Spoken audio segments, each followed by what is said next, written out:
नमस्कार, मैं हूं संजय शर्मा। आप देख रहे हैं 4PM न्यूज नेटवर्क। एक गाने की कुछ लाइनें मुझे बड़ी पसंद हैं। लाइनें थी, एक शहंशाह ने बनवाकर हसीन ताजमहल, हम गरीबों की मोहब्बत का उड़ाया है मजाक, ए मेरे महबूब मुझसे कहीं और आके मिलाकर। कभी आपने सोचा है कि इस देश में गरीबों के लिए जो जमीनें वक्फ के नाम पर दी गई थी वो अब किसके पास हैं? पूरे देश में हल्ला मचा हुआ है, पूरे देश में हंगामा मचा हुआ है।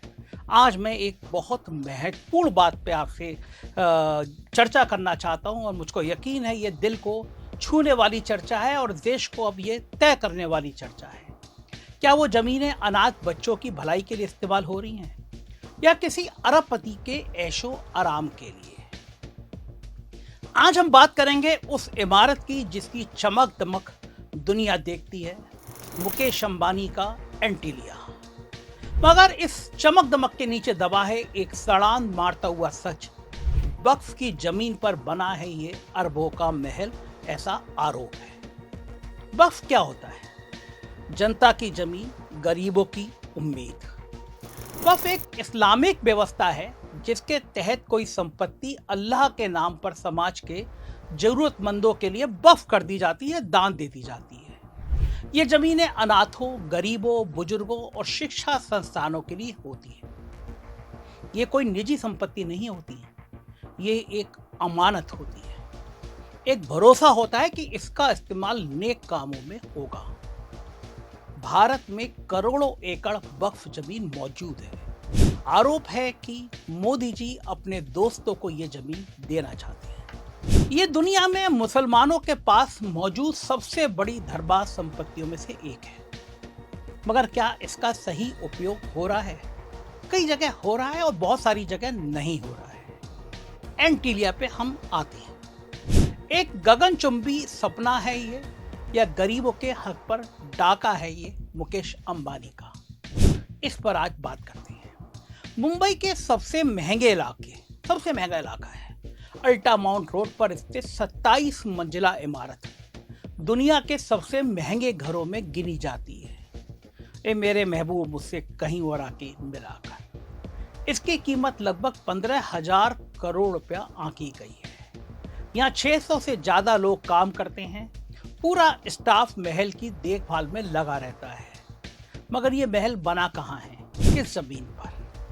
इन पूंजीपतियों को कोई फर्क नहीं पड़ता कि ये लाशों पर कम महल बनाते हैं। 2002 में करीम भाई इब्राहिम ख्वाजा वक्फ ट्रस्ट की जमीन, जो एक अनाथालय के नाम पर थी, वो जमीन अंबानी की company Antilia commercial private limited को मात्र 21.05 करोड़ रुपए में बेच दी गई।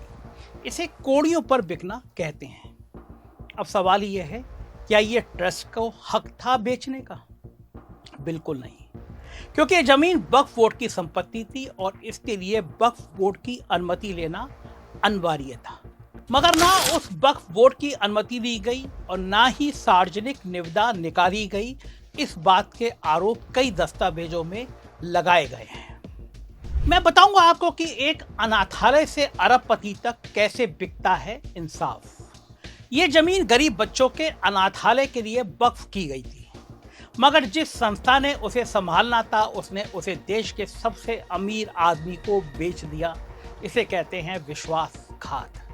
ये सिर्फ एक डील नहीं थी, ये एक भरोसे की हत्या थी। सोचिए, एक तरफ देश में लाखों अनाथ बच्चे फुटपाथ पर सोते हैं और दूसरी तरफ उनकी जमीन पर खड़ा है अरबों का महल, गरीबों के सपनों पर अंबानी का महल। यहां सवाल सिर्फ कानून का नहीं है, ये सवाल बड़ा नैतिकता का है। क्या गरीबों की जमीन पर अमीरों का हक हो सकता है?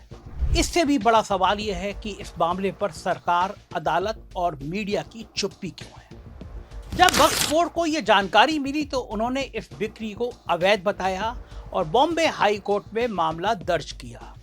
हालांकि अदालत ने शुरू में ट्रस्ट के पक्ष में फैसला दिया, लेकिन बाद में यह मामला सुप्रीम कोर्ट तक पहुंचा, जहां से फिर यह विवाद बॉम्बे हाई कोर्ट में भेजा गया। अब सवाल उठता है, जब एक साधारण व्यक्ति वक्फ जमीन पर झोपड़ी बनाता है तो तुरंत बुलडोजर चल जाता है, मगर जब अंबानी जैसे ताकतवर लोग उस जमीन पर महल बना लेते हैं तो सालों तक मामला लटकता रहता है। सनी देओल की पिक्चर आई थी, तारीख पर तारीख, तारीख पर तारीख। क्यों? क्या भारत में कानून सभी के लिए बराबर नहीं है? क्या न्याय भी पैसे और ताकत के सामने झुक जाता है? क्या हर जगह वैसे ही जज हैं जिनके घर पर करोड़ों रुपया जल जाता है? वक्फ की लूट सिर्फ एंटीलिया ही क्यों? यह कहानी सिर्फ एंटीलिया की नहीं है।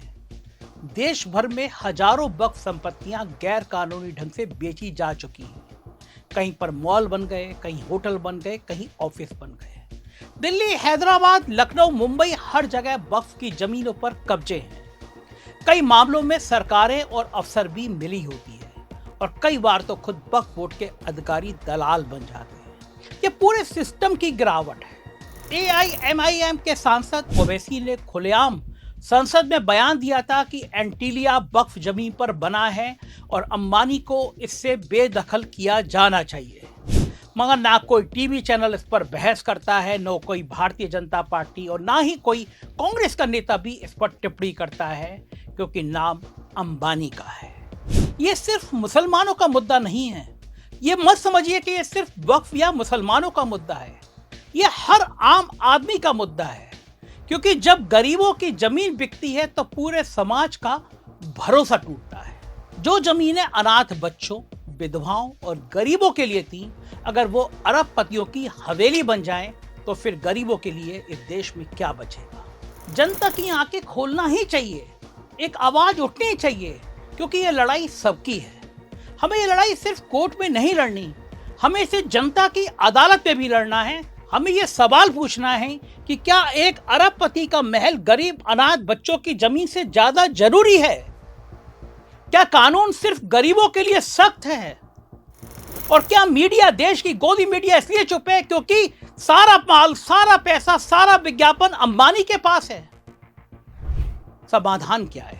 इस समस्या का समाधान क्या है? समाधान है कि सुप्रीम कोर्ट को सख्त कदम उठाना चाहिए, जल्दी से जल्दी उठाना चाहिए। कानून की नजर में कोई भी व्यक्ति बड़ा नहीं होना चाहिए, चाहे वो देश का सबसे बड़ा अमीर आदमी अंबानी ही क्यों ना हो। बोर्ड को राजनीतिक नियंत्रण से तो मुक्त कर दिया गया और इसके प्रबंधन में पारदर्शिता लाने की बात भी की गई, लेकिन मोदी सरकार पे भरोसा किसको है? सबको पता है कि वक्फ की जमीनों को हड़पने की योजना है, तो फिर जनता को जागरूक किया जाए ताकि ऐसे सौदे भविष्य में रोके जा सके। एंटीलिया की दीवारें इंसाफ की चीख सुने, यह आवाज जोर से निकालनी चाहिए। अंत में यह मुद्दा सिर्फ एक इमारत का नहीं है, ये एक सोच का प्रतीक है कि अगर आप ताकतवर हैं तो सब माफ है, मगर अब समय आ गया है कि जनता बोले, अदालत बोले और इंसाफ बोले। इंसाफ की यह लड़ाई जारी रहनी चाहिए। एंटीलिया के महंगे झूमर एक दिन बुझ सकते हैं, मगर गरीब की दुआओं में जो रोशनी होती है वो हमेशा जलती रहती है। आपका क्या मानना है? क्या मुकेश अंबानी को यह जमीन छोड़ देनी चाहिए जो गरीबों के नाम की थी, जो बच्चों के नाम की थी, जो अनाथ बच्चों के नाम की थी? क्या सरकार को तत्काल इस मामले में दखल देना चाहिए? अपने विचार कमेंट में जरूर लिखिए और इस वीडियो को इतना फैलाइए कि इसकी आवाज अंबानी के कानों तक पहुंचे। यह आवाज सिर्फ एक वक्फ जमीन की नहीं है, ये इंसाफ की पुकार है, ये हर आम आदमी की पुकार है। इसको देश के हर हिस्से में गूंजना चाहिए। मुझे बताइएगा क्या मैं सही बोल रहा हूं या गलत। चैनल को सब्सक्राइब और ज्वाइन जरूर कीजिएगा। शुक्रिया, थैंक यू।